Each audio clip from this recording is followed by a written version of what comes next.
Hello student, welcome to Edu Brain. कैसे हैं आप सभी लोग? आई होप आप सभी लोग अच्छे होंगे।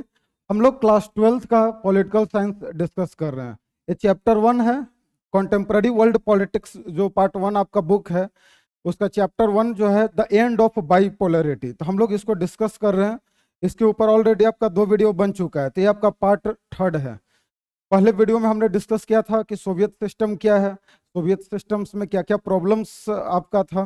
फिर देखे थे कि मिखाइल गोर्बाचेव जो जनरल सेक्रेटरी बने थे वो किस तरह से रिफॉर्म लाना चाहते थे ताकि वेस्ट कंट्री के तुलना में टेक्नोलॉजी के मामले में, इंफ्रास्ट्रक्चर के मामले में, इकोनॉमिक स्टेबिलिटी के मामले में काफ़ी ज़्यादा यूएसएसआर पीछे रह रहा था। तो उसको रिफॉर्म करना चाहते थे ताकि वेस्ट के तुलना में यूएसएसआर के भी डेवलपमेंट हो। ये सब सारा चीज़ हम लोग देखे थे। अब यहां से हम लोग देखेंगे इस वीडियो में why did the Soviet union disintegrate. Soviet जो आपका यूनियन है ये डिसइंटीग्रेट क्यों किया, तो इसके बारे में हम चर्चा करेंगे। देखिए, why did the Soviet union disintegrate, कि जो सोवियत यूनियन है इसका डिसइंटीग्रेशन क्यों हुआ। ठीक है, how did the second most powerful country in the world suddenly disintegrate. और जब वर्ल्ड में हाउ डिड मतलब कैसे जो एक सेकंड मोस्ट पावरफुल कंट्री है, ठीक है, in the world suddenly disintegrate, कि किस तरह से जो एक सेकंड मोस्ट पावरफुल जो कंट्री है वर्ल्ड में उसका डिसइंटीग्रेशन कैसे हुआ। देखिए, पहले वीडियो में हमने चर्चा किया था कि after the end of second world war, second world war के बाद क्या हुआ कि 2 सुपर पावर आपका वर्ल्ड लेवल पे इमर्ज किए थे। एक यूएसए था और एक आपका यूएसएसआर था। एक सोवियत यूनियन था और एक अमेरिका था, यूनाइटेड स्टेट्स ऑफ अमेरिका। अब ये दोनों सुपर पावर कंट्री थे, ठीक है। लेकिन क्या हुआ कि यहाँ पे कम्युनिस्ट गवर्नमेंट था। यहाँ पे जो सोवियत सिस्टम क्या था कि उसमें सारा चीज स्टेट के द्वारा कंट्रोल किया जाता था, गवर्नमेंट के द्वारा कंट्रोल किया जाता था। जो इकोनॉमी था वो स्टेट कंट्रोल्ड इकोनॉमी था, ठीक है। दूसरा समस्या क्या था, पॉलिटिकल रूप से अगर देखें तो वहां पे कम्युनिस्ट पार्टी था, कम्युनिस्ट सिंगल मोस्ट पार्टी था, दैट इज कम्युनिस्ट पार्टी। और कम्युनिस्ट पार्टी के अलावा कोई वहां पे ऑपोजिशन पार्टी आपका नहीं था, ठीक है। तो ये सब समस्या चल रहा था जिसके कारण सोवियत सिस्टम जो था इकोनॉमिक डेवलपमेंट के मामले में वेस्टर्न कंट्री के मुकाबले काफी पीछे रह गया था। जो वेस्टर्न जो यूरोपियन जो कंट्री थे वो लोग काफी ज्यादा डेवलप कर चुके थे टेक्नोलॉजी के मामले में, इंफ्रास्ट्रक्चर के मामले में, और जो यूएसएसआर था ये काफी पीछे रह गया था।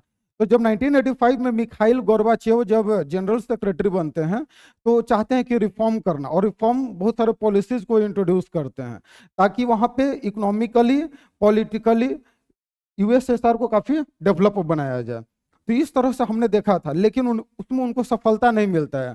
फाइनली क्या होता है कि वो रिफॉर्म्स तो करते हैं, ठीक है, लेकिन रिफॉर्म्स का और उल्टा प्रभाव पड़ता है। वो किस तरह से डिसइंटीग्रेशन हमने पिछले वीडियो में चर्चा किया था, आप एक बार उस वीडियो को जरूर देखेंगे। अब यहाँ पे हम चर्चा कर रहे हैं कि why did the Soviet union disintegrate. जो 15 जो रिपब्लिक्स थे सोवियत यूनियन में,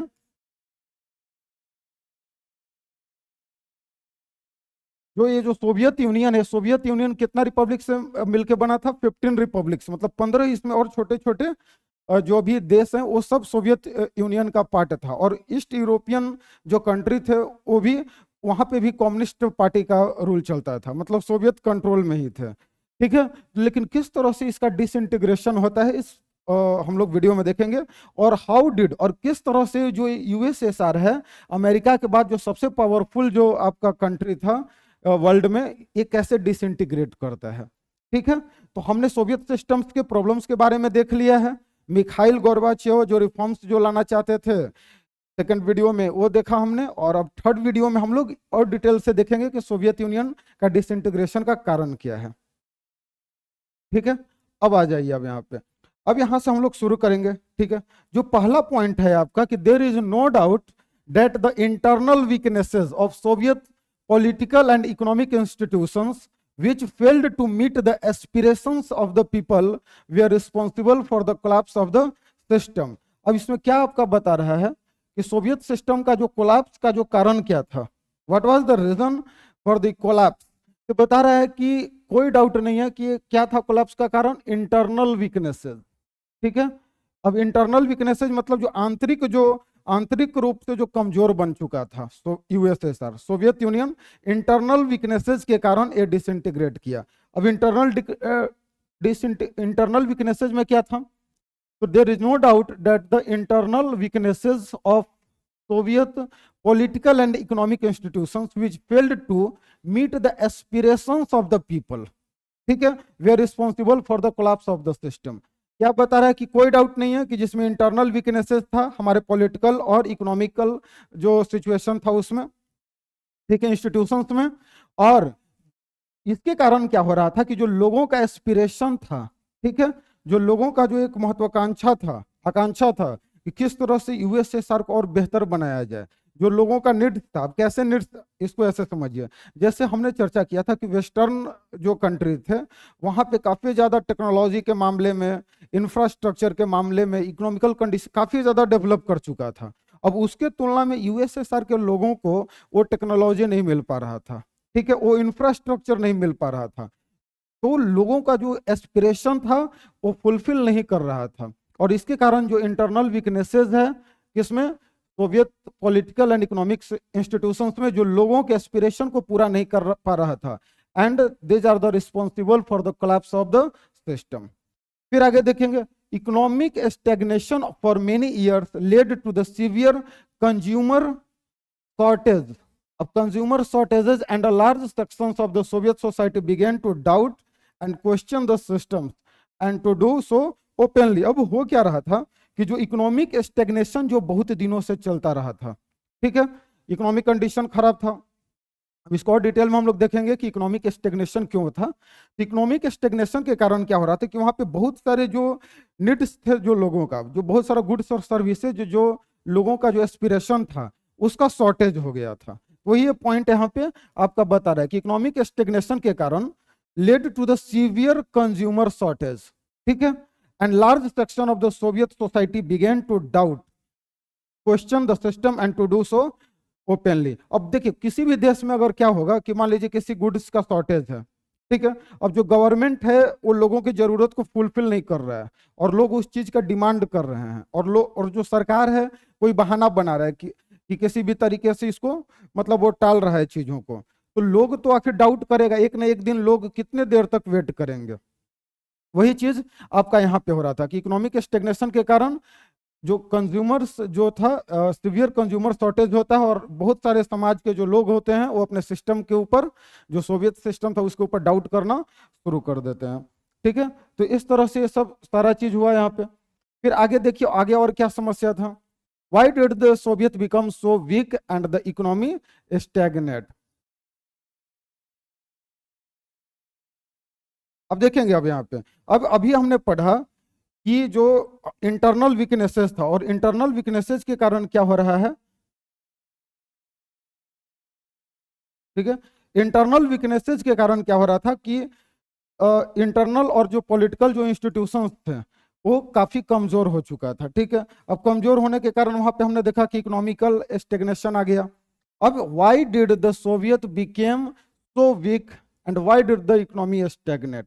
तो अभी हमने चर्चा किया कि क्यों जो था वो सोवियत सिस्टम वीक पड़ गया था, कमजोर क्यों पड़ गया था, ठीक है, so weak, and why did the economy stagnate, और इकोनॉमी स्टेग्नेट क्यों किया, मतलब स्थिर क्यों हो गया। जो अर्थव्यवस्था था वो बिल्कुल आगे नहीं बढ़ रहा था और दिन पर दिन नीचे की ओर बढ़ रहा था, तो ऐसा क्यों है।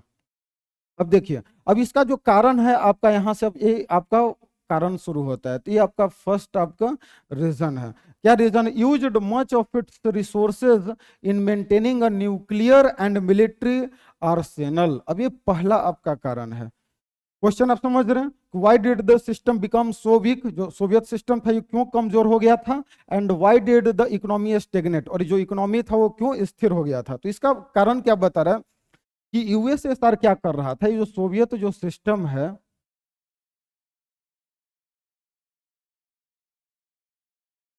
जो सोवियत सिस्टम है ये क्या कर रहा था कि अपना ज्यादा से ज्यादा रिसोर्सेज को, ठीक है, अपना ज्यादा से ज्यादा रिसोर्सेज को क्या कर रहा था, वो कहाँ खर्च कर रहा था, न्यूक्लियर एंड मिलिट्री आर्सेनल में, मतलब अपने न्यूक्लियर मिसाइल्स को तैयार करने में, अपने मिलिट्री के बेस को मजबूत करने में वो ज्यादा से ज्यादा डिफेंस के ऊपर पैसा खर्च कर रहा था। क्योंकि आप देख रहे हैं यूएसए और यूएसएसआर के बीच में एक कोल्ड वार का टाइम पीरियड चल रहा है।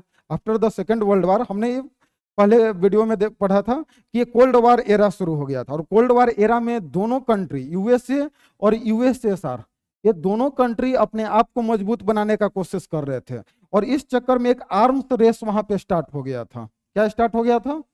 Arms race.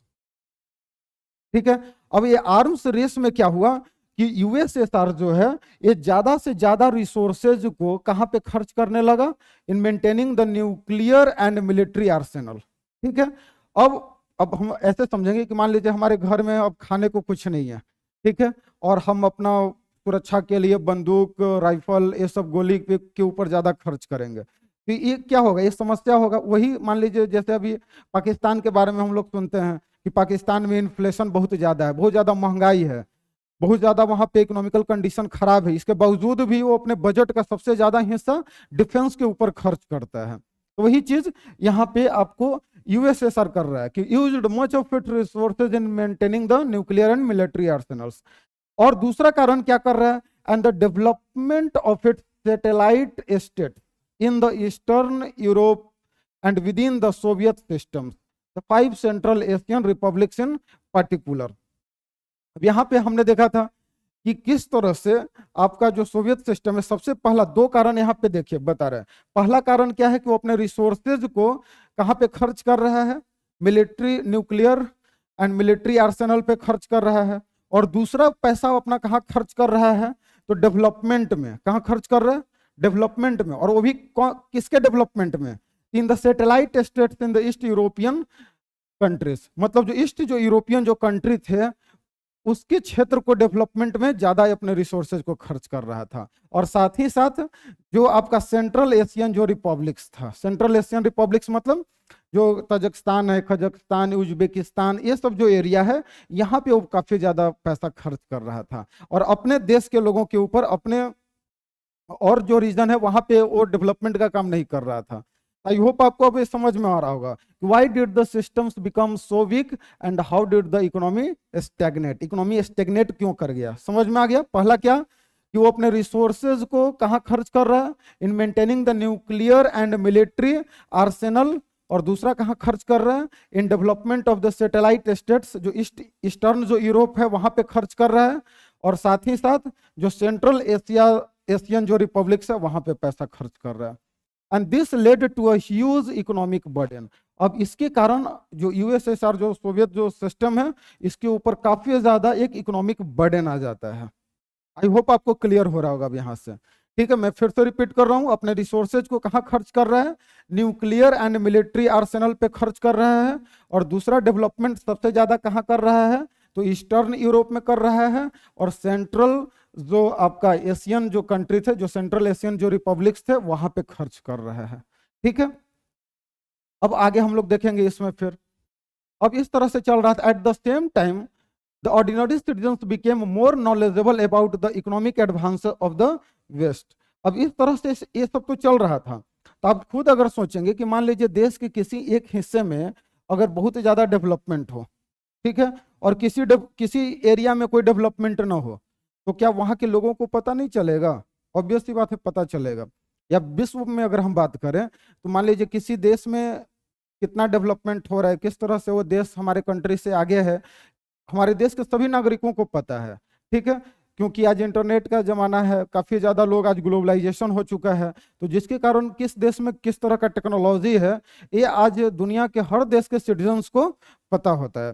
तो उसी तरह से वहां पे क्या हो रहा था कि हमने चर्चा किया कि डेवलपमेंट के मामले में काफी ज्यादा पीछे रह गया, टेक्नोलॉजी, इंफ्रास्ट्रक्चर के मामले में।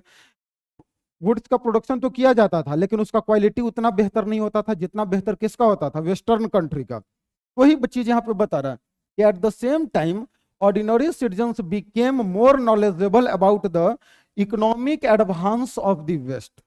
मतलब जो वेस्ट जो यूरोपियन जो कंट्री थे, ठीक है, जो यूरोपियन कंट्री थे, खास करके वेस्ट के जो कंट्री थे, वहां पे जिस तरह का इकोनॉमिकल जो डेवलपमेंट हो रहा था, उसके बारे में धीरे धीरे यूएसएसआर सोवियत सिस्टम्स के लोगों को पता चलने लगा। मतलब यूएसएसआर के जो सिटीजन्स थे, उनको धीरे धीरे वेस्टर्न कंट्री के डेवलपमेंट के बारे में नॉलेज होने लगा। ठीक है, तो वही बता रहे कि at the same time ordinary citizens became more knowledgeable, ठीक है, about the economic advance of the West. They could see the disparities between their system and the systems of the waste.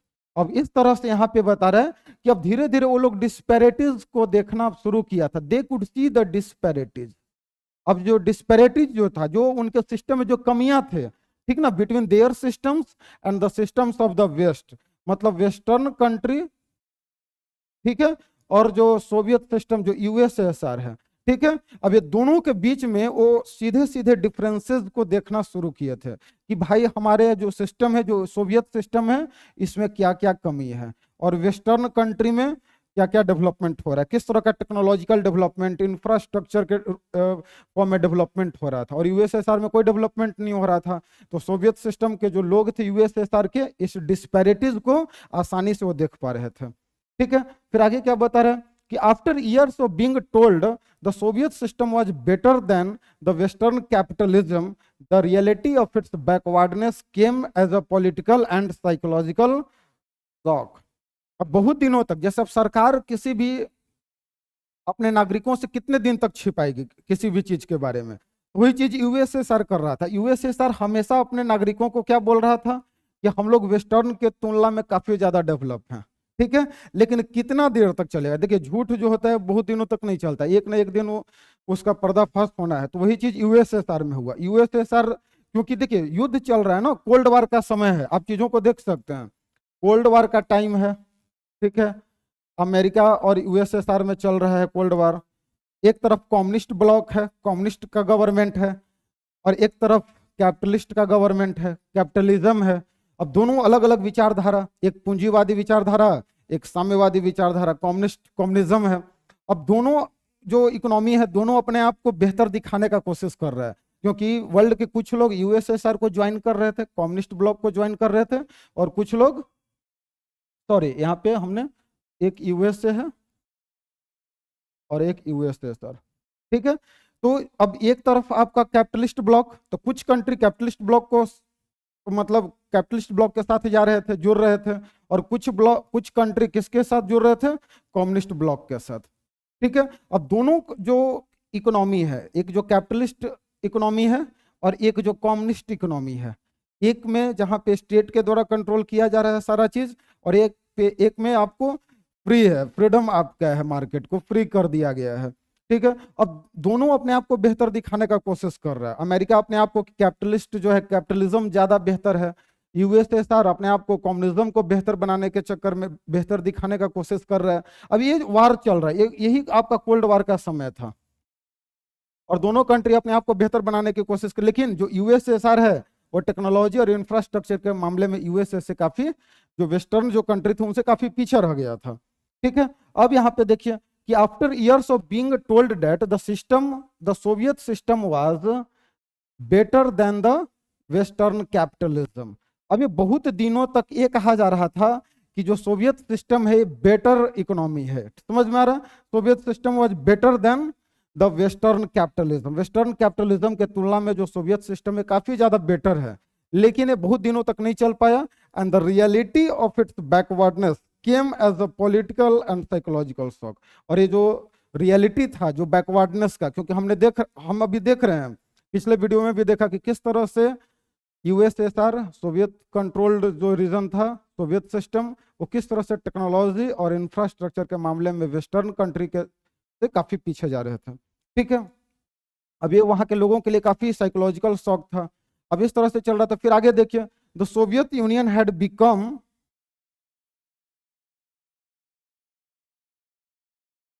देखिए यहाँ पे क्या लिख रहा है, the Soviet Union had become stagnant. अब जो इकोनॉमी था सोवियत यूनियन का, ये क्या हो चुका है? स्टैग्नेट कर चुका है, बिल्कुल स्थिर हो चुका है। मतलब बढ़ने का सवाल तो छोड़ दीजिए, अब ये दिन पर दिन और क्या हो रहा है? बैकवर्ड डायरेक्शन में जा रहा है। ठीक है, तो the Soviet Union had become stagnate and an in an administrative and political sense as well. ठीक है, अभी तक हम क्या देख रहे थे? इकोनॉमिक के क्षेत्र में देख रहे थे, अभी तक हम लोग इकोनॉमिकल देख रहे थे आपका। ठीक है, अभी तक हम लोग इकोनॉमिकल पर्सपेक्टिव से देख रहे थे कि किस तरह से इकोनॉमिकल पर्सपेक्टिव, आर्थिक दृष्टिकोण से, कि कैसे सोवियत इकोनॉमी स्टैग्नेट कर चुका था, क्यों इसका भी देख लिया कि मिलिट्री के ऊपर ज्यादा खर्च कर रहा था, ज्यादा जो ईस्टर्न जो यूरोपियन कंट्री थे, जो सेंट्रल जो एशियन रिपब्लिक्स थे, उनके ऊपर पैसा खर्च कर रहा था। ये सब सारा चीज देख लिए थे। अब यहाँ पे देख रहे हैं कि एडमिनिस्ट्रेटिव और पॉलिटिकल सेंस में भी क्या हो चुका था, स्टैग्नेट कर चुका था। ठीक है, आई होप आप समझ रहे होंगे। अभी तक हम लोग इकोनॉमिकल देखें, अब क्या देखेंगे, पॉलिटिकल। और पॉलिटिकल तरीके से, ठीक है, पॉलिटिकल तरीके से भी एडमिनिस्ट्रेटिव के मामले में भी जो सोवियत यूनियन है वो क्या हो चुका है, स्टैग्नेट हो चुका है। ठीक है, आगे देखिए क्यों स्टैग्नेट कर चुका है। The Communist Party that had ruled the Soviet Union for over 70 years was not accountable to the people. अब यहाँ पे एक लाइन जो सबसे इंपॉर्टेंट है कि जो कम्युनिस्ट पार्टी है जो पिछले 70 सालों से लगभग रूल कर रही है, ठीक है, और जनता के प्रति अकाउंटेबल नहीं है, मतलब जवाबदेह नहीं है। The communist party that had ruled the Soviet union for over 70 years was not accountable to the people. ठीक है, हम लोग इकोनॉमिकल तरीके से चर्चा कर लिए कि किस तरह से इकोनॉमिक पर्सपेक्टिव से पीछे चल रहा है, बैकवर्ड है वेस्ट के तुलना में। फिर पॉलिटिकल रूप से भी अब देख रहे हैं कि एडमिनिस्ट्रेटिव के भी मामले में काफी पीछे जा रहा है। तो पहला कारण क्या बता रहा है कि जो कम्युनिस्ट पार्टी है अकाउंटेबल नहीं है टू द पीपल। ठीक है, और डेमोक्रेसी का सबसे बड़ा ये पॉइंट है, डेमोक्रेसी में जो हमेशा जो सरकार जो होता है, जो गवर्नमेंट होता है, वो अकाउंटेबल होता है अपने पीपल के प्रति। कोई भी मतलब जवाबदेह, तो कोई भी वो काम करेगा वो जनता को उसको जवाब देना पड़ेगा। ठीक है, कैसे डेवलपमेंट नहीं हो रहा है, क्यों नहीं हो रहा है, जनता उससे सवाल जवाब कर सकती है सरकार से। लेकिन यहाँ पे जो कम्युनिस्ट पार्टी है that was not accountable to the people. फिर और क्या बता रहा है कि ordinary people were alienated by a slow and stifling administration, rampant corruption, ठीक है, and the inability of the systems to correct mistake. It had made the unwillingness and allowed to more openness in government and the centralizations of the authority in a vast land. अब देखिए, अब इसमें क्या बता रहा है आपका कि जो साधारण जो जनता है वो अपने आप को सिस्टम से अलग अपने आप को समझने लगे थे। क्यों? क्योंकि हमने देखा था कि सोवियत सिस्टम में सारा चीज किसके द्वारा कंट्रोल किया जा रहा था, स्टेट के द्वारा, सरकार के द्वारा। अब वहां पे एडमिनिस्ट्रेशन में ब्यूरोक्रेट का वर्चस्व ज्यादा बढ़ गया था। अब आप देखेंगे कि कहीं पे भी गवर्नमेंट्स को कौन चलाता है, कहीं भी ऑफिस में ब्यूरोक्रेट्स होते हैं, और ब्यूरोक्रेट्स अगर मनमानी करने लगेंगे तो एडमिनिस्ट्रेशन आपका क्या होगा, कोलैप्स करेगा। वही चीज यहाँ पे हो रहा है कि जो ऑर्डिनरी पीपल है were alienated by a slow and stifling administration. ठीक है, मतलब एडमिनिस्ट्रेशन इतना स्लो हो चुका था, जैसे आप कोई भी देखेंगे भारत में भी गवर्नमेंट जो ऑर्गेनाइजेशन है, जैसे BSNL है, या कोई भी बिजली विभाग जो है आपका, या कोई भी जो ऑफिस है जो सरकार के द्वारा चलाया जा रहा है, तो आप वहां पे काफी ज्यादा स्लो वर्क होता है, धीरे धीरे काम चलते रहता है। अब इससे लोगों को परेशानी होता है।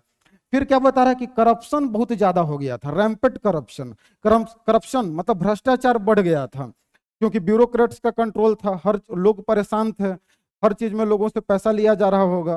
ठीक है, तो करप्शन इस तरह से बढ़ गया था। And the inability of the system to correct its mistake, और जो सिस्टम था वो अपने गलतियों को सुधार पाने में मतलब अनेबल था, वो अपने गलतियों को सुधार नहीं पा रहा था।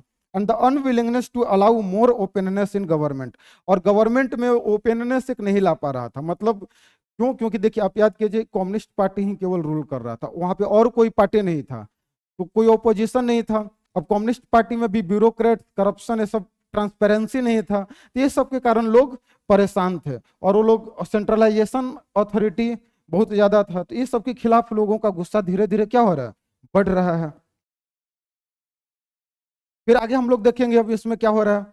The party bureaucrats gained more privileges then ordinary citizens, और इसके बारे में हम अभी चर्चा जस्ट कर ही रहे थे कि क्या हो रहा था कि ब्यूरोक्रेट्स का वर्चस्व ज्यादा हो गया था।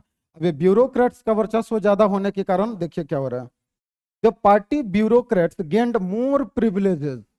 ठीक है, अब जो ब्यूरोक्रेट्स थे इनको कुछ ज्यादा प्रिविलेज मिला हुआ था देन ऑर्डिनरी सिटीजन्स। मतलब ऑर्डिनरी सिटीजन्स को उतना ज्यादा प्रिविलेज नहीं मिला हुआ था, मतलब उनको तो बहुत सारे राइट्स ही नहीं मिले हुए थे, कोई अधिकार ही नहीं मिला हुआ था, वो अपने फ्रीडम ऑफ स्पीच भी नहीं था वहां पे। वो लोग जोक और कार्टून के माध्यम से अपने आप जो विचार था उसको एक्सप्रेस करते थे। ठीक है, तो जो पार्टी के जो ब्यूरोक्रेट्स थे gain more privileges then ordinary citizens. People did not identify with the system, ठीक है, जो लोग थे वो अब अपने आप को सिस्टम से क्या अलग महसूस कर रहे थे। पीपल डिड नॉट आइडेंटिफाई मतलब पीपल जो थे वो अपने आप को सिस्टम के साथ नहीं, एक आइडेंटिटी जो होता है कि भाई हमारा जुड़ाव सिस्टम के साथ है, गवर्नमेंट के साथ है, वो चीज वहां पे बिल्कुल खत्म हो चुका था। ठीक है, आगे क्या बता रहा है, एंड विथ द रूलर्स, मतलब पीपल का जो आइडेंटिटी था वो लोग अपने आप को आइडेंटिफाई नहीं कर पा रहे थे, किसके साथ, with the systems and with the rulers. ठीक है, and the government increasingly lost popular banking, और जो गवर्नमेंट था उसको जो जनता के द्वारा जो सपोर्ट मिल रहा था वो धीरे धीरे खत्म हो रहा था। अब आप याद कीजिए, देखिए रशियन रिवॉल्यूशन जब हुआ 1917 में, जो रशिया में रिवॉल्यूशन हुआ, तो रिवॉल्यूशन किसके कारण हुआ, पीपल के कारण हुआ।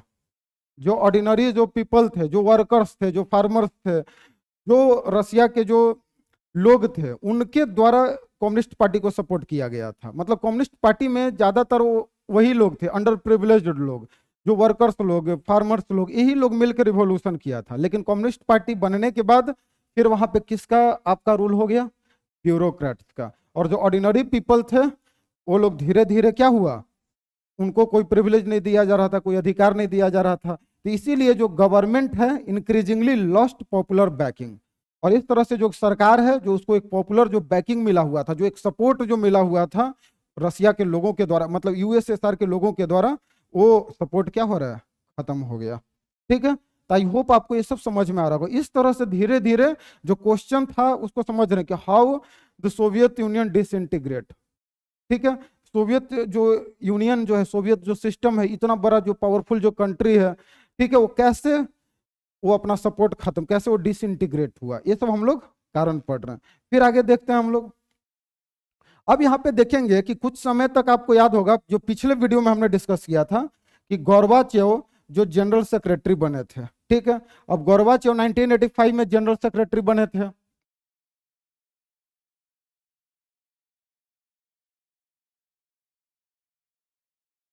ठीक है, अब गोर्बाचेव जब आए थे तो बहुत सारे रिफॉर्म करना चाहते थे, लेकिन इस रिफॉर्म के बावजूद भी डिसइंटीग्रेशन क्यों हुआ, ये लोगों को समझ में नहीं आता है। कि जब मिखाइल गोर्बाचेव 1985 में जनरल सेक्रेटरी बना, तो देखिए कि काफी ज्यादा इकोनॉमिकल रूप से, पॉलिटिकल रूप से काफी ज्यादा हम लोग वेस्ट से पीछे हैं। तो वेस्ट से compete करने के लिए उन्होंने सोचा कि कुछ रिफॉर्म्स करना जरूरी है।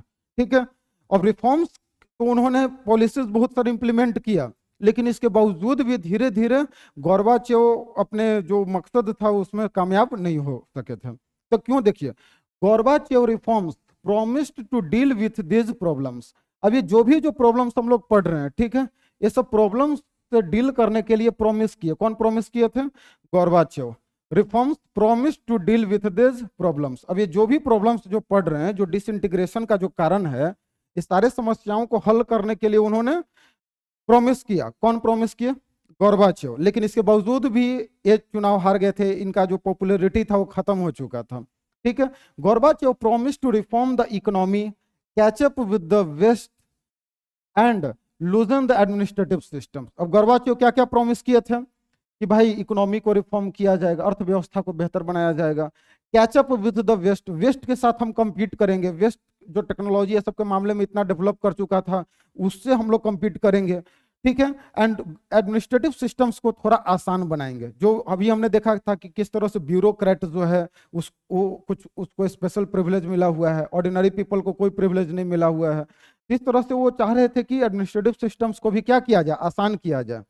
ठीक है, लेकिन इसके बावजूद भी अब यहाँ पे क्वेश्चन आता है कि गोर्बाचेव जो थे, मिखाइल गोर्बाचेव, ये सारा कुछ करने जा रहे हैं, लेकिन इसके बावजूद भी why did the Soviet Union collapsed in spite of Gorbachev accurate diagnosis of the problem and his attempt to implement reforms.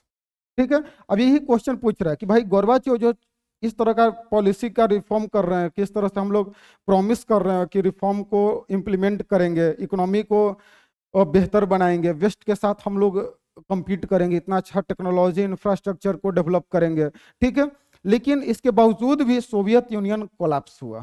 तो why did the Soviet Union collapsed in spite of Gorbachev accurate diagnosis of the problem and his attempt to implement reforms. अब ये question आपको ध्यान में रखना होगा कि Gorbachev जो थे वो इस तरह का प्रॉमिस कर रहे थे कि भाई इकोनॉमी को हम बेहतर बनाएंगे, इसके बावजूद भी सोवियत यूनियन कोलैप्स क्यों किया? ठीक है, तो क्वेश्चन एक बार फिर से, why did the Soviet Union collapsed in spite of Gorbachev accurate diagnosis of the problem? मतलब वो प्रॉब्लम को समझ चुके थे कि भाई प्रॉब्लम्स क्या, समस्या क्या है सोवियत सिस्टम में, ठीक है, और उसको वो सुधारने का प्रयास कर रहे थे, लेकिन इसके बावजूद भी क्या हो रहा है, सोवियत यूनियन कोलैप्स कर रहा है। क्यों? यहाँ पे देखिए, यहाँ पे सिंपल काफी बता रहा है कि the most basic answer seems to be that when Gorbachev carried out his reforms,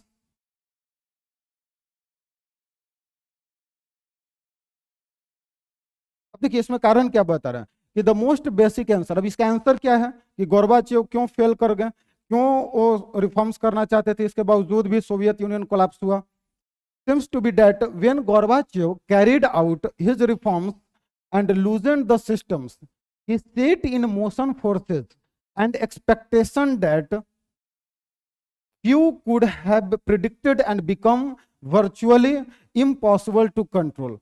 There were sections of the Soviet society which felt that Gorbachev should have moved much faster and were disappointed and impatient with his methods. They did not benefit in a way they had hoped or benefited to. अब देखिए to slowly, अब यहाँ पे reason क्या था उसको एक बार हम लोग ऐसे देख लेते हैं।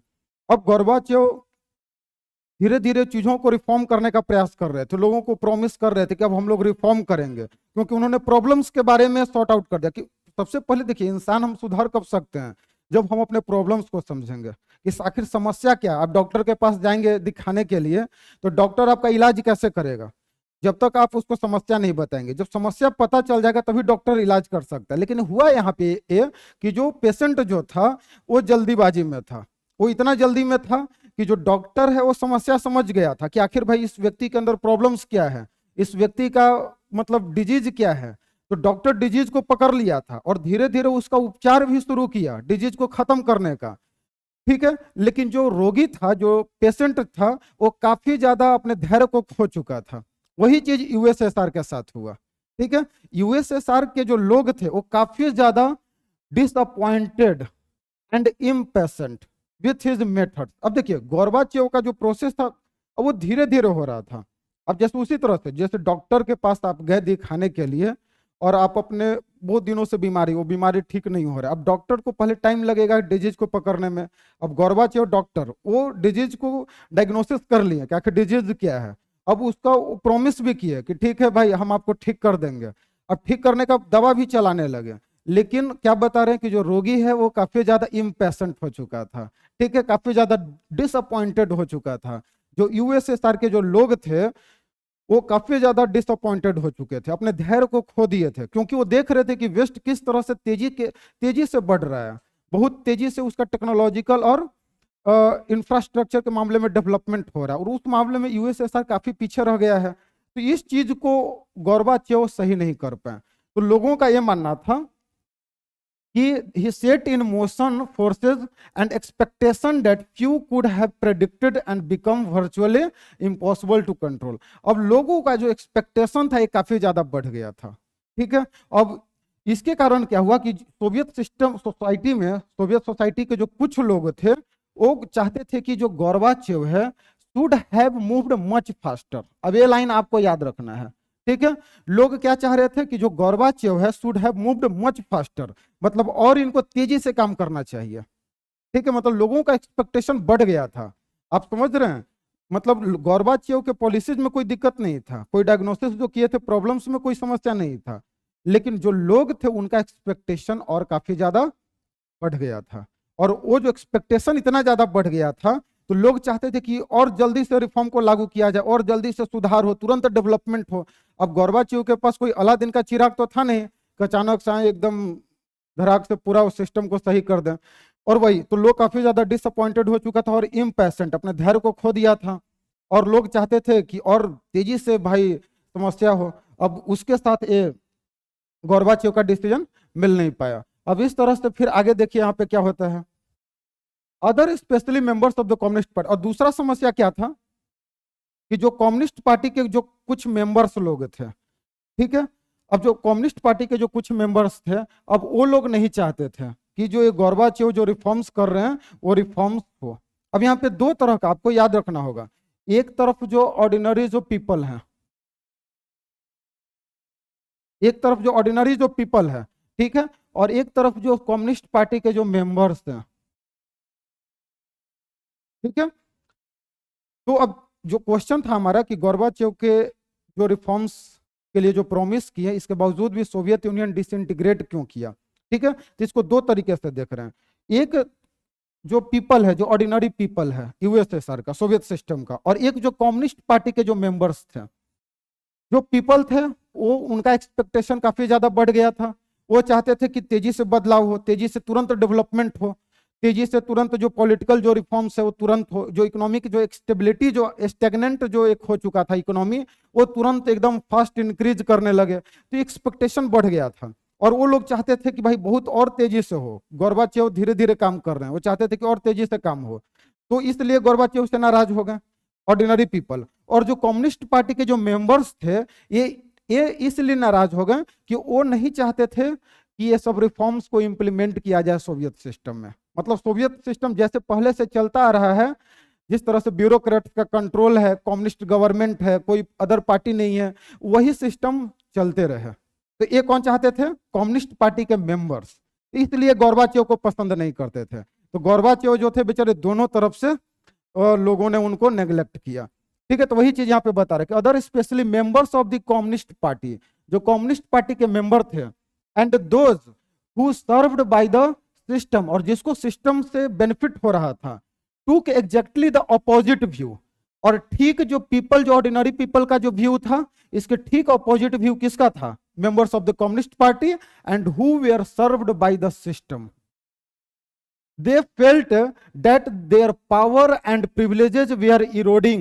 अब वो क्या सोच रहे थे? उनको लग रहा था, क्या लग रहा था? कि उनका जो पावर है, ठीक है, उनका जो प्रिविलेजेस है, ये सब धीरे धीरे इरोड हो रहा है, धीरे धीरे समाप्त हो रहा है। ये कौन सोच रहा है?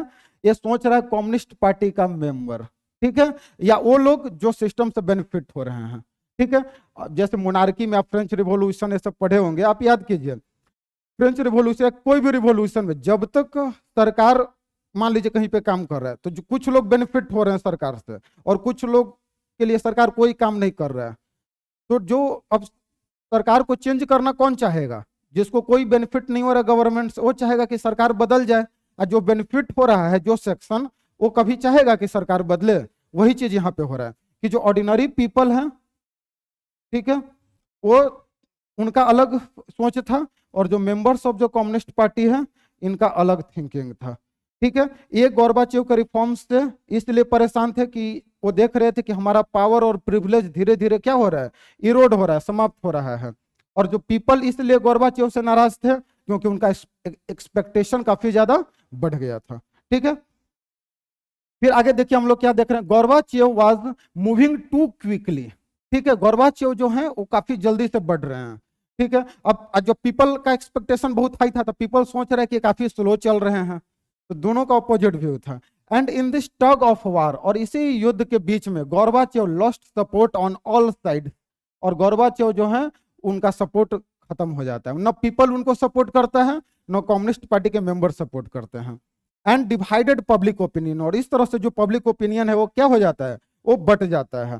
फिर आगे देखिए, even those who were with him became disillusioned as they felt that he did not adequately defend his own policies। और यहाँ तक कि जो उनके साथ में लोग थे, even those who were in with him, यहाँ तक कि जो लोग उनके साथ में थे वो भी गोर्बाचेव के पॉलिसीज के ऊपर शक करना शुरू कर देते हैं। उनको भी लगता है कि गोर्बाचेव जो है वो सोवियत सिस्टम को नहीं बचा सकते हैं।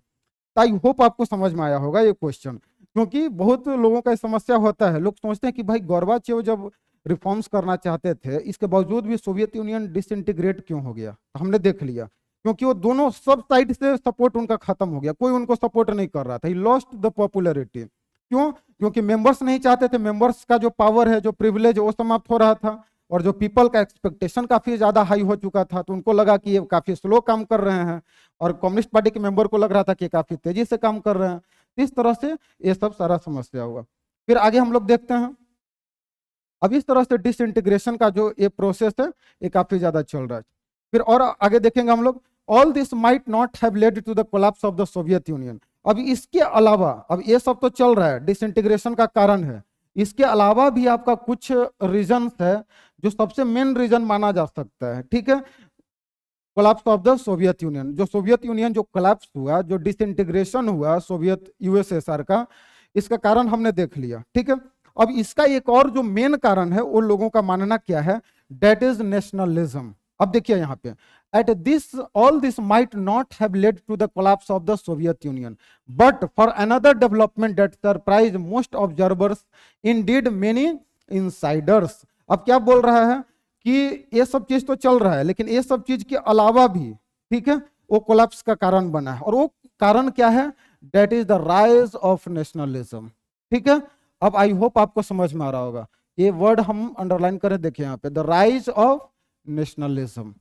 मतलब ये जो इकोनॉमिक इनस्टेबिलिटी है, जो स्टेट कंट्रोल्ड इकोनॉमी है आपका, ठीक है, जो इकोनॉमी जो आपका स्टेगनेट कर चुका है, ये सब तो आपका चल रहा है। इसके अलावा कोलैप्स का मेन कारण क्या बता रहा है, the rise of nationalism and the desire for the sovereignty with in various republics. अब याद कीजिए आप, यूएसएसआर में क्या हो रहा था, यूएसएसआर में 15 रिपब्लिक था, ठीक है। There were 15 republics in the Soviet system. जो सोवियत यूनियन था इसमें कितने रिपब्लिक्स थे, 15 रिपब्लिक्स थे। अब यहाँ पे क्या हो रहा है कि इन रिपब्लिक्स जो थे वहां पे राइज ऑफ नेशनलिज्म हो रहा है, मतलब नेशनलिज्म का उदय हो रहा है। और लोग वहां के क्या चाह रहे हैं, डिजायर फॉर द सोवरेनिटी, और लोग सोवरेनिटी चाह रहा है। सोवरेनिटी मतलब क्या होता है, मतलब the power to take decision both internally और एक्सटर्नली। मतलब वहां के लोगों के द्वारा, मतलब जो भी रीजन है वो लोग चाह रहे थे कि नहीं सोवरेनिटी मिले, मतलब हमारा जो डिसीजन है वो हम खुद लें। अब इस कारण नेशनलिज्म मतलब राष्ट्रवाद का भावना जागृत हो गया। कहाँ पे जागृत हुआ, 15 रिपब्लिक्स में, जो रिपब्लिकन जो अदर जो रिपब्लिक्स थे वहां पे। और इस तरह से लोग वहां के सोवरेनिटी चाह रहे थे, including Russia and the Baltic republics. और खास करके कहाँ पे हो रहा है, रसिया में और बाल्टिक रीजन्स में, जो बाल्कन रीजन जो हम लोग पढ़े हैं, जो ईस्ट यूरोपियन जो कंट्री थे, एस्टोनिया है आपका, लैटिविया है, और क्या है, लिथुआनिया है, फिर यूक्रेन हो गया, जॉर्जिया है, and others proved to be the final and most immediate cause for the disintegration of the USSR. Here again there are differing views. अब क्या बता रहे हैं कि कुछ लोग तो मान रहे थे कि जो इकोनॉमिक जो स्टैग्नेंट जो हो चुका है, पॉलिटिकली जो करप्ट जो हो चुका है सोवियत सिस्टम, ठीक है, ये सब रीजन मान रहे थे डिसइंटीग्रेशन का। और दूसरा जो एक व्यू है लोगों का, वो क्या है कि भाई डिसइंटीग्रेशन क्यों हुआ, तो जो रिपब्लिक से वहां पे नेशनलिज्म राइज हुआ, लोग वहां के क्या चाह रहे थे, सोवरेनिटी चाह रहे थे, ठीक है, और इसीलिए डिसइंटीग्रेशन हुआ। और कहाँ कहाँ के लोग ये सब नेशनलिज्म राइज हुआ, सोवरेनिटी चाह रहे थे, तो रसिया में बाल्टिक जो रिपब्लिक है, Estonia, Latvia, Lithuania, Ukraine, Georgia and others, ठीक है। तो ये सब रीजन था आपका डिसइंटीग्रेशन का। आई होप आपको समझ में आ रहा होगा। मतलब यहाँ पे दो व्यू है लोगों का, दोनों व्यू को लोग कोरिलेट कर रहे हैं कि दोनों व्यू में से कोई भी हो सकता है, ठीक है। फिर आगे देखिए, one view is that nationalist urge and feelings were very much at work throughout the history of the Soviet Union. और जो सबसे इंपॉर्टेंट लोग इसी को मान रहे हैं कि ये जो नेशनलिज्म जो राइज हुआ वहां पे रिपब्लिक्स में, ये सबसे मेन कारण था। One view is that nationalist urge and feelings were very much at work throughout the history of the Soviet Union, and that whether or not reforms had occurred there would have been an internal struggle within the Soviet Union. और लोग क्या बोल रहे हैं कि जो 15 जो republics है, ठीक है, यहाँ पे क्या हो रहा है कि नेशनलिज्म राइज हो चुका है। अब नेशनलिज्म के राइज होने के कारण क्या बताया जा रहा है, देखिए नेशनलिज्म के राइज होने के कारण क्या बता रहा है कि अगर आपका रिफॉर्म्स अगर हो भी जाता, अगर जो सुधार है अगर यूएसएसआर में अगर कर भी दिया जाता, ठीक है, इसके बावजूद भी डिसइंटीग्रेशन होता। क्यों डिसइंटीग्रेशन होता, क्योंकि नेशनलिज्म काफी ज्यादा वहां पे बढ़ चुका था। और नेशनलिज्म के बढ़ने के कारण जो रिपब्लिक्स थे वहां के लोगों का डिजायर जो सॉवरेनिटी का था, जो आजाद होना चाहते थे, ठीक है, जो अपना कंट्री बनाना चाहते थे, एक नेशन स्टेट बनाना चाहते थे, ये सब आपका होना ही होना था। ठीक है, इसमें किसी भी तरह का कोई इफ एंड बट आपका नहीं था। तो ये सब चीज बता रहे हैं। फिर आगे क्या बता रहे हैं कि this is a what if of history but purely it is not an unreasonable view given the size and diversity of the Soviet Union. अब देखिए, अब बोल रहा है कि ये तो होना ही था क्योंकि नेशनलिज्म राइज किया, तब रिपब्लिक्स चाह रहे थे अपने आप को अलग करना। ठीक है, तो यही बता रहे कि व्हाट इफ ऑफ हिस्ट्री। ठीक है, अब क्यों? क्योंकि भाई सोवियत यूनियन का साइज बहुत बड़ा था। जो आप यूएसएसआर का हमने पिछले वीडियो में मैप हम दिखाए थे उसमें कि कितना बड़ा साइज था, और अलग अलग डाइवर्सिटी वहां पे काफी ज्यादा था, size and diversity of the Soviet Union and it's growing internal problems, और इंटरनल प्रॉब्लम्स काफी ज्यादा बढ़ रहा था। Others think that Gorbachev reforms speeded up and increased nationalist dissatisfaction। और कुछ लोगों का यहाँ तक ये भी मानना है कि जो गोर्बाचेव का जो रिफॉर्म्स था, इन नेशनलिज्म को और पुश किया और उसके स्पीड को क्या कर दिया, बढ़ा दिया। मतलब गोर्बाचेव जो थे, मिखाइल गोर्बाचेव, जो रिफॉर्म्स जो चाह रहे थे, जो प्रॉमिस किए थे, जो इम्प्लीमेंट करना शुरू किए थे, उसके कारण जो नेशनलिज्म था, जो नेशनलिस्ट डिससैटिस्फैक्शन, ये काफी ज्यादा और क्या हो गया, बढ़ गया था। And rulers could not control it, और ये जो रूलर्स थे उनको कंट्रोल करना काफी ज्यादा मुश्किल हो गया था। ठीक है, फिर आगे हम लोग देखते हैं, ironically during the cold war many thought that nationalist unrest would be the strongest in the central Asian republics. और ये जो नेशनलिज्म था खास करके सबसे ज्यादा कहां पे था, तो ये आपका सबसे ज्यादा जो था ये आपका सेंट्रल एशियन रिपब्लिक्स में था, given their ethnic and religious differences with the rest of the Soviet Union and their economic backwardness। तो क्या बता रहा है कि ironically during the cold war, जब कोल्ड वार के समय में क्या हुआ कि मेनी थॉट, बहुत लोगों ने सोचा कि nationalist unrest would be the strongest in the central Asian republics. जो सेंट्रल एशियन रिपब्लिक्स है यहाँ पे सबसे ज्यादा क्या होगा, अनरेस्ट होगा। ठीक है, क्यों? क्योंकि यहाँ पे एथनिक और रिलीजियस डिफरेंसेस काफी ज्यादा था और इकोनॉमिक बैकवर्डनेस भी था। तो इस तरह से यहाँ पे बता रहा है, however as a things turn out, लेकिन जैसे जैसे क्या हुआ कि जैसे जैसे जो चीज जब बदलते गया, ठीक है, तो धीरे धीरे क्या होता है वहां पे,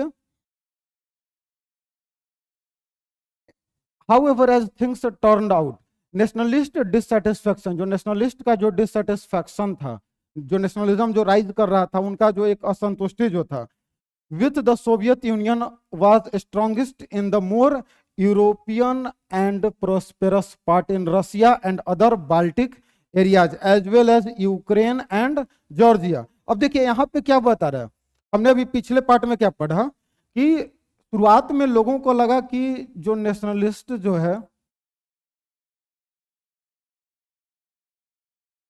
ये सबसे ज्यादा कहाँ होंगे, सेंट्रल एशियन रिपब्लिक्स में। ठीक है, जो सेंट्रल एशियन जो रिपब्लिक्स हैं यहाँ पे नेशनलिज्म काफी ज्यादा, क्योंकि साइज और डाइवर्सिटी के कारण। लेकिन इसका उल्टा होता है, उल्टा क्या होता है कि नेशनलिस्ट डिससेटिस्फैक्शन सबसे ज्यादा कहाँ होता है, ये सबसे ज्यादा यूरोप के पार्ट में होता है, जो ईस्टर्न जो यूरोप है, जहां पे हमने पढ़ा था बर्लिन वॉल, ये सब जो फर्स्ट वीडियो में डिस्कस किए थे। तो जो ईस्टर्न यूरोपियन जो कंट्री थे वहीं पे सबसे ज्यादा नेशनलिस्ट डिससेटिस्फैक्शन बढ़ा। और कहां पे, एंड पार्ट ऑफ रसिया में, फिर बाल्टिक एरियाज में, फिर यूक्रेन, जॉर्जिया में। लेकिन शुरुआत में लोग कहां सोच रहे थे कि सेंट्रल जो एशियन जो रिपब्लिक्स है वहां पे नेशनलिस्ट मूवमेंट ज्यादा बढ़ेगा, लेकिन इसका उल्टा हुआ। ठीक है, ये कहां बढ़ा ज्यादा, ये आपका यूरोपियन पार्ट्स में, फिर रशिया में, बाल्टिक एरियाज में, और यूक्रेन और जॉर्जिया में। Ordinary people here felt alienated from the central Asian and from each other and concluded also that they were paying too high an economic price to keep the more backward areas with the Soviet Union। अब यहाँ पे इन लोगों को क्या लगता है, मतलब ये जो खास करके यूरोपियन जो कंट्री थे, जो रसिया था यहाँ पे, और भी जो यूक्रेन, जॉर्जिया, इन लोगों को लगा कि जो सेंट्रल जो एशिया है, ठीक है,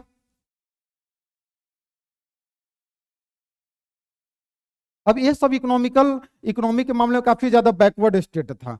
अब यहाँ पे डेवलपमेंट हो रहा था, अब इनको लग रहा था कि भाई मेरे हिस्से को भी कहाँ पे डेवलपमेंट में लगाया जा रहा है, सेंट्रल एशियन कंट्री में लगाया जा रहा है। अब बात समझ रहे हैं, किसको लगा यूरोपियन जो कंट्री थे और जो यूक्रेन, जॉर्जिया और बाल्टिक, रसिया, ये सबको लग रहा था कि सोवियत यूनियन सबसे ज्यादा काम कहाँ कर रहा है, सेंट्रल एशिया में कर रहा है, और उसमें हमारा भी हिस्सा जा रहा है, ठीक है। तो ordinary people felt alienated from the Central Asians and from each other and concluded that they were paying too high. मतलब जो यूरोपियन जो कंट्री थे, इन लोगों को लग रहा था कि ये लोग सबसे ज्यादा पे कर रहे हैं, ठीक है, an economic price to keep the more backward areas with the Soviet Union. मतलब सोवियत यूनियन में इन लोगों को रखने के कारण, सेंट्रल एशियन जो कंट्री के होने के कारण, इन लोगों को काफी ज्यादा नुकसान हो रहा है। इसी कारण ये लोग अपने आप को अलग करना चाहते थे। तो आई होप आपको समझ में आ गया होगा। तो दीज आर द डिसइंटीग्रेशन का ये सब कारण था जो हमने चर्चा किया, ठीक है। अब इसमें कुछ आपका यहाँ पे टाइमलाइन दिया गया है डिसइंटीग्रेशन का, इसको हम लोग देख लेते हैं। ये टाइमलाइन में क्या बता रहा है कि किस तरह से यहाँ पे डिसइंटीग्रेशन कैसे कैसे हुआ, ठीक है। अब सबसे पहले यहाँ पे देखिए आप,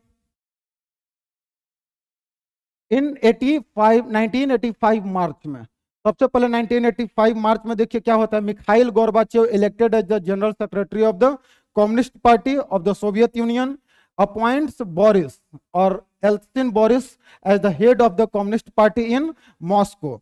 मतलब सबसे पहले जनरल सेक्रेटरी बनते हैं, कौन बनते हैं, मिखाइल गोर्बाचेव। फिर एक किसको अपॉइंट करते हैं, तो बोरिस एल्सिन को हेड कम्युनिस्ट पार्टी का अपॉइंट करते हैं मॉस्को में। Initiate a series of reforms in the Soviet Union, और इस तरह से सोवियत यूनियन में रिफॉर्म्स का सिलसिला शुरू हो जाता है, ठीक है। अब यहाँ पे एक पूरा एक कंक्लूजन है जो भी हमने अभी तक पढ़ा है कि किस तरह से डिसइंटीग्रेशन हुआ।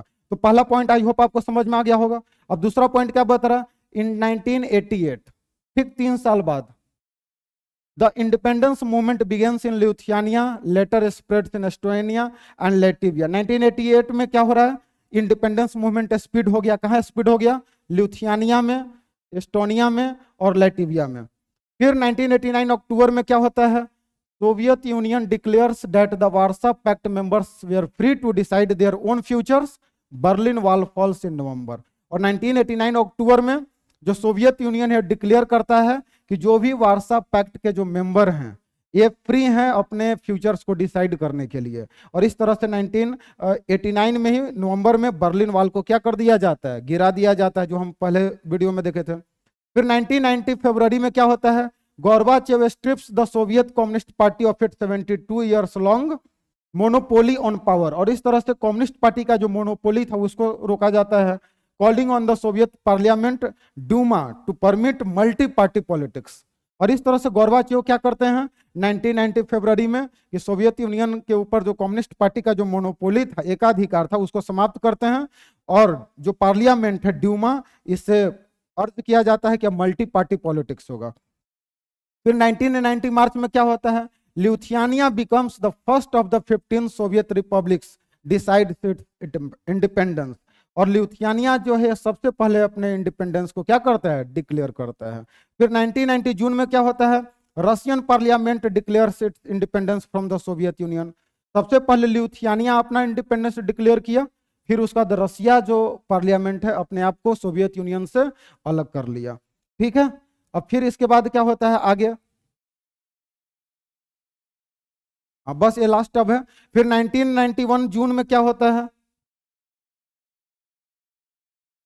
Yeltsin no longer in the communist party becomes the president of Russia. और इस तरह से अब सोवियत यूनियन के जो हेड जो बनाया गया था, कम्युनिस्ट पार्टी का जो हेड किसको बनाया गया था, बोरिस एल्सिन को। तो 1991 जून में Yeltsin no longer the communist party, अब ये कम्युनिस्ट पार्टी में नहीं रहते हैं, and becomes the president of Russia. और इस तरह से रशिया के प्रेसिडेंट बन जाते हैं। फिर 1991 अगस्त में क्या होता है, the communist party headliners stage an abortive coup against Gorbachev. और 1991 अगस्त में क्या होता है कि जो कम्युनिस्ट पार्टी के जो सेक्रेटरी थे गोर्बाचेव, इनके खिलाफ कम्युनिस्ट पार्टी के जो हार्डलाइनर्स थे ये प्रोटेस्ट करते हैं। 1991 सितंबर में 3 Baltic republics of Estonia, Latvia and Lithuania becomes UN member. और इस तरह से 1991 में क्या होता है कि ये जो तीनों जो बाल्टिक जो रिपब्लिक्स हैं, एस्टोनिया, लैटविया एंड लिथुआनिया, ये सब यूनाइटेड नेशंस के मेंबर बन जाते हैं। और बाद में किसको ज्वाइन करते हैं, नाटो को ज्वाइन करते हैं 2004 में। फिर 1991 दिसंबर में क्या होता है, Russia, Belarus and Ukraine decided to annul the 1992 treaty of the creation of the USSR. बाद में इस ट्रीटी को भी समाप्त कर दिया जाता है जिस ट्रीटी से यूएसएसआर बना है। कौन? रसिया, बेलारूस, ये लोग। और इंडिपेंडेंट हो जाता है कौन? आर्मेनिया, अजेरबाईजान, मोल्डोवा और कजाकिस्तान।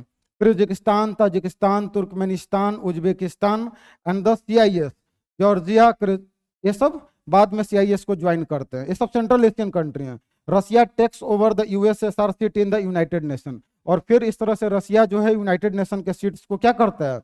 ओवरटेक करता है। फिर 1991 December, Gorbachev resigns as the president of the Soviet Union and the end of the Soviet Union. और इस तरह से जो गोर्बाचेव जो थे ये रिजाइन करते हैं सोवियत यूनियन के एज अ सेक्रेटरी, और इस तरह से सोवियत यूनियन क्या हो जाता है? समाप्त हो जाता है।